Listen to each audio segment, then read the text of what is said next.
What's up, Glam Squad and rock stars? Like I told you in the beginning of this journey, we're going to be taking it slow, one video at a time, connecting each dot one video at a time.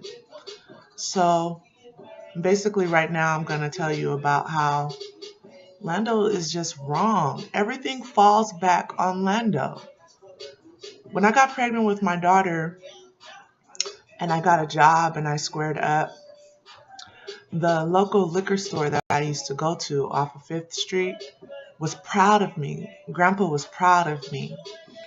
And he used to ask Lando about me, like, how's the baby? How's the baby? And Lando grew jealous. He grew jealous of Grandpa.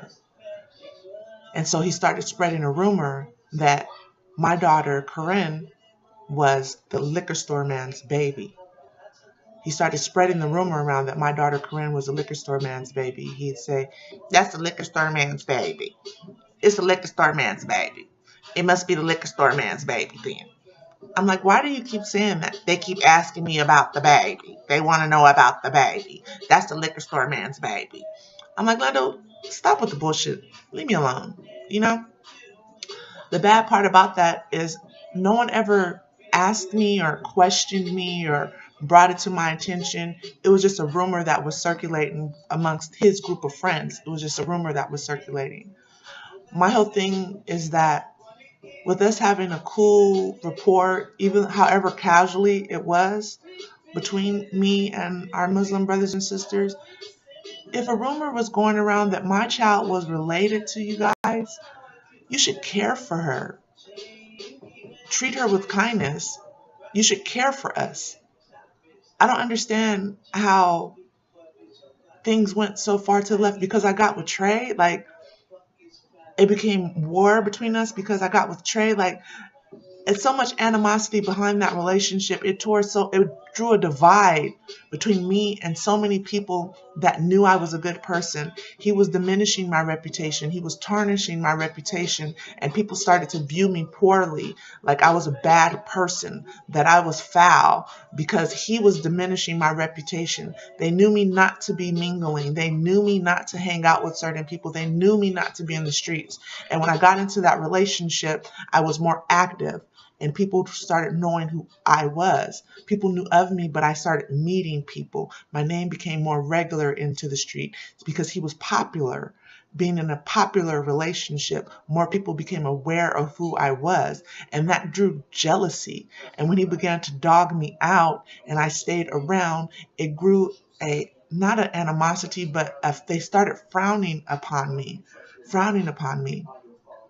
And I just sit back and think like, Lando, you start a lot of shit. Like, in your next life, you need to be a woman. And then we could be best friends because you have female tendencies. These are things that women do. I encountered this with Eugene Bell.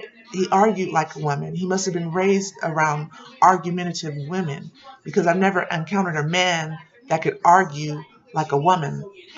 But the way that these things are handled, these are what women do. You're not a woman. I am not a man. I can't react to things in the manner of a man. You can't react to things in the manner of a woman.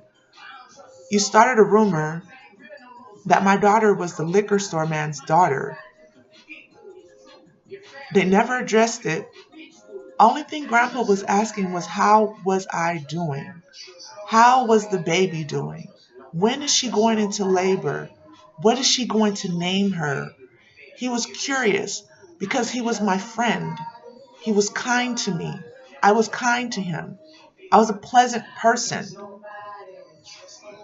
Now look at how everything is. I have all this animosity and hatred towards me because you were in your feelings. And you had no reason to be in your feelings then. I was pregnant. When you started this shit, I just really need you guys to take a look at the person that you're protecting. That person needs to come forward and be called to answer for all of these things. If I'm the dot that connects everything, then I'm going to be the dot that connects to that person. Address it. Come forward. You have to be heard to, you have to be called to answer for this, because there is no other way that all of these things keep coming back to you. It's beyond messy. It's miserable. You are a miserable person. I came into your life and gave you joy. And I was still in your life at that time. I just had a job. You are wrong, and it needs to be addressed. So I'm directly talking to a few people, but it needs to be addressed. Make this person be heard to answer. John Mitchell, come forward, Lando, because it keeps falling back on you.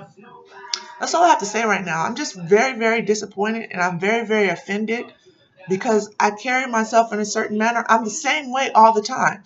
In a more aggressive situation, I'm more aggressive because you have to adapt to your environment. But I'm still the jolly green giant all the time. So you can't say that I have malice in my heart, or I intentionally, evilly attempted to bring you down, like you guys are evilly attempting to bring me down. And then you have the audacity to wonder why I'm still standing. I'm standing purposely because I don't deserve this. Corinne does not deserve this. My father does not deserve this. My mother does not deserve this. My son Sean does not deserve this. None of this is deserving. So since I have to take it like a champ, he needs to be heard to answer. He needs to answer some of these questions and some of the shit that he's starting. All these allegations are not, this is not a huge conspiracy theory. These are factual statements that can be backed up with evidence. Criminal, be heard to answer. This is just irritating. I don't have your respect because I'm not a man. I will find one that will make you respect him. God bless.